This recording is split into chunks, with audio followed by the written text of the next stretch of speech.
Et vous qui avez le diamant, le coltan, le pétrole, tout, vous avez été incapable, incapable, incapable.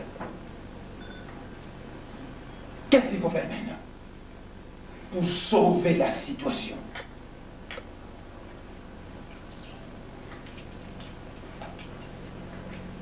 Mais parce que quand ça ne marche pas, quand les gens pleurent, quand les gens se lamentent, quand les gens ne peuvent pas payer le minéral de leurs enfants, toutes ces lamentations sont des prières qui montent dans le monde spirituel. Et pour sauver ceux qui pleurent, Dieu n'a qu'un seul moyen, c'est placer son esprit dans certaines armes d'élite dans le pays en question. Ces armes d'élite sont des armes fortes, sont dotées d'une forte personnalité, ils sont connaisseurs, ils ont du charisme, et ces armes d'élite écartent les fainéants du volant. Souvent, ils prennent le volant pour redresser la situation et faire en sorte que, qu'est-ce que nous devons pouvoir faire? Parce que nous avons un pays fantastique, nous avons un pays fantastique, et n'oubliez pas, mes chers frères, que le Congolais, mon peuple, le peuple congolais, c'est un peuple fantastique. Là-bas. Quand vous allez sortir, vous allez regarder le bâtiment qui est en face. Ça appartenait à un Congo, M. Mambou. Et les maçons qui l'ont construit, certains parmi eux n'ont même pas terminé l'école primaire. La grosse maison là-bas. Construction pour construire une maison comme ça. Depuis que je l'ai construit, depuis l'époque du président Mobutu, fonctionnaire impayé, mal payé, sous-payé. Mais c'est moi-même l'architecte qui a dessiné cette maison. Je n'ai pas fait les ingénieurs, j'ai fait la chimie et la physique. L'architecte qui a dessiné, c'est moi-même. L'ingénieur conducteur des travaux, c'est moi-même. Le contrôleur des travaux, c'est moi-même. Regarde, le Congolais, vous avez du génie. Quand les gens viennent voir, ils pensent que j'ai fait des ingénieurs de construction. Les Congolais qui ont construit cette maison, j'ai causé souvent avec eux. Beaucoup parmi eux, ils n'ont même pas terminé l'école primaire. Notre peuple, c'est un peuple génial. Vous regardez les jeunes Congolais en ville, les jeunes chômeurs, avec une petite assiette là-bas, il y a un peu de bazooka, il y a un peu de tout, mais c'est du dynamisme commercial. Il suffit de canaliser ça, il suffit de microcrédits, et ça va exploser. Allez en Afrique du Sud. Beaucoup de médecins très compétents dans les hôpitaux en Afrique du Sud sont des Congolais. Des Congolais diplômés de l'Univers, diplômés du campus de notre université. Donc le génie, vous l'avez. Actuellement à Toulouse, il y a un centre de recherche aéronautique où on construit les avions. Mais il y a un jeune Congolais qu'on a pris ici qui est là-bas, qui est devenu friqué. Un jeune de rien du tout, même pas âgé de 15 ans qu'on l'avait pris. Mais ces jeunes qui fabriquent les avions là en fil de fer. Mais quand les ingénieurs ont regardé ça, ils ont dit mais c'est fantastique. Ce garçon qui n'a pas étudié l'aéronautique, le mouvement de l'air quand vous avez affaire à un objet volant. Ce garçon qui ne connaît rien de la résistance, qui ne connaît rien, mais ce qu'il a fait répondait exactement aux lois. Mais on a pris ce jeune, on l'a amené. Il travaille maintenant dans un centre de recherche en France. Ses parents lui-même vont le voir aux frais d'eux. Donc le peuple congolais est génial. Mais pourquoi tous ces génies ne vous a pas permis de vous développer? Les Congolais allaient en Afrique du Sud, allaient aux États-Unis. Il y a eu des Congolais qui ont travaillé à la NASA là-bas. Mais allez en Europe. Donc le génie, vous l'avez. Les antennes de télévision. Mais il y a maintenant beaucoup de jeunes Congolais qui fabriquent ces antennes, qui leur a appris ça. Ils les fabriquent et ça fonctionne même mieux que les antennes que vous achetez. Donc le génie, vous l'avez. Moi, je vois le génie au sein de mon peuple.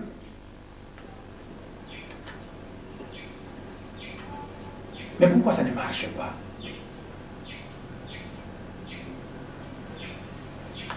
Mais parce qu'il vous manque un chef visionnaire. Parce qu'il vous manque un chef ultranationaliste congolais.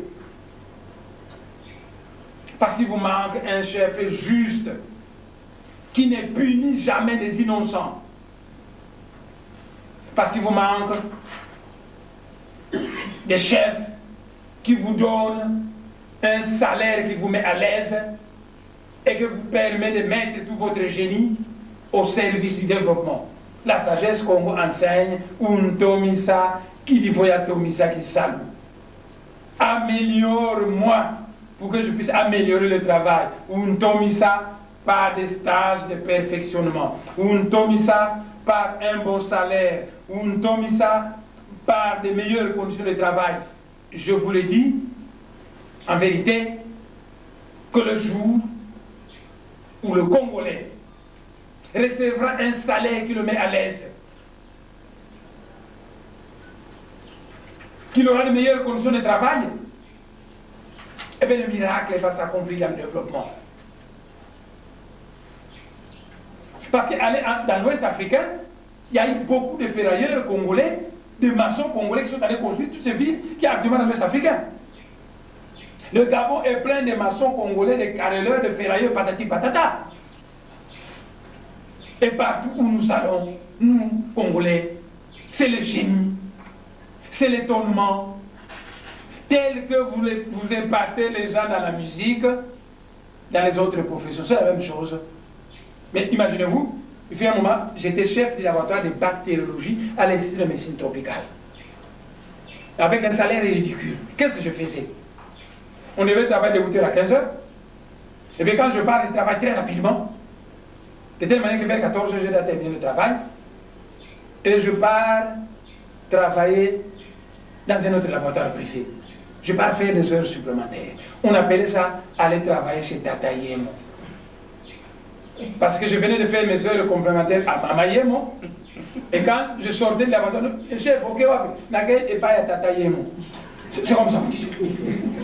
On quitte là-bas, 2 heures supplémentaires là-bas, on va dans un autre hôpital faire encore 2 heures. Pour qu'à la fin du mois, et parfois quand je rentrais ici, je donnais le cours de mathématiques, de physique et de chimie à certains enfants de manière de ce quartier.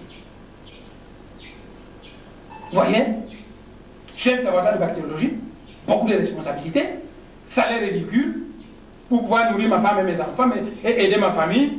Je pars travailler dans un autre laboratoire en ville là-bas, je termine un autre laboratoire à Matongué, je vais donner un cours de mathématiques et de physique ici, je me dépense. Et après avoir mangé un peu de foufou à 18h, cassé, fatigué, je dors. Alors que toutes ces énergies que j'ai dispersées à donner cours, à passer à Tata Yemo, à passer à Noko Yemo, après avoir aidé à Mama Yemo, tout ça, si on me donnait un bon salaire à Mama Yemo, j'aurai tout le temps pour faire des recherches approfondies. Je peux rester là-bas jusqu'à 18h pendant qu'on a terminé à 15h, terminer certains travaux et les approfondir. On se dépense, le Congolais passe son temps à passer à gauche, à droite. Les mauvaises conditions de travail font que le génie qui a chez le Congolais s'endort. En Europe, beaucoup de savants dans le passé, ils n'arrivaient pas à faire des miracles. Mais actuellement, dans les pays européens, aussitôt qu'on a affaire à un génie, on l'encadre, on lui donne des meilleures conditions de travail, ainsi de suite. J'ai écrit 230 brochures. La presse, quand vous allez rentrer, je vais vous donner deux de ces brochures. Et le mois passé, j'ai terminé à diriger une thèse de doctorat d'un prêtre catholique de l'Université de Louvain. Vous voyez, on va travailler au Parlement, on rentre à la maison, on dirige une thèse de fin d'études, de doctorat, on est sollicité au campus, vous êtes tantôt à gauche, tantôt à droite, tantôt en arrière, tantôt devant, 5 travaux à la fois, on se dépense inutilement. Alors que dans les pays sérieux, on dit, on vous met dans tel domaine, vous ne fonctionnez que dans ce domaine-là, et on vous donne le salaire voulu, on vous donne les avantages voulus que vous mettez à l'aise.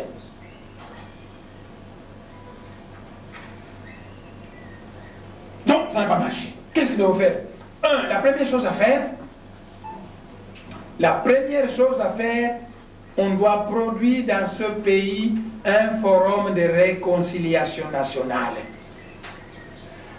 Je vais vous indiquer 3 choses à faire pour redresser la situation. Il faut un forum de réconciliation nationale. Parce que la territoriale des non-originaires qui a envoyé des gens venus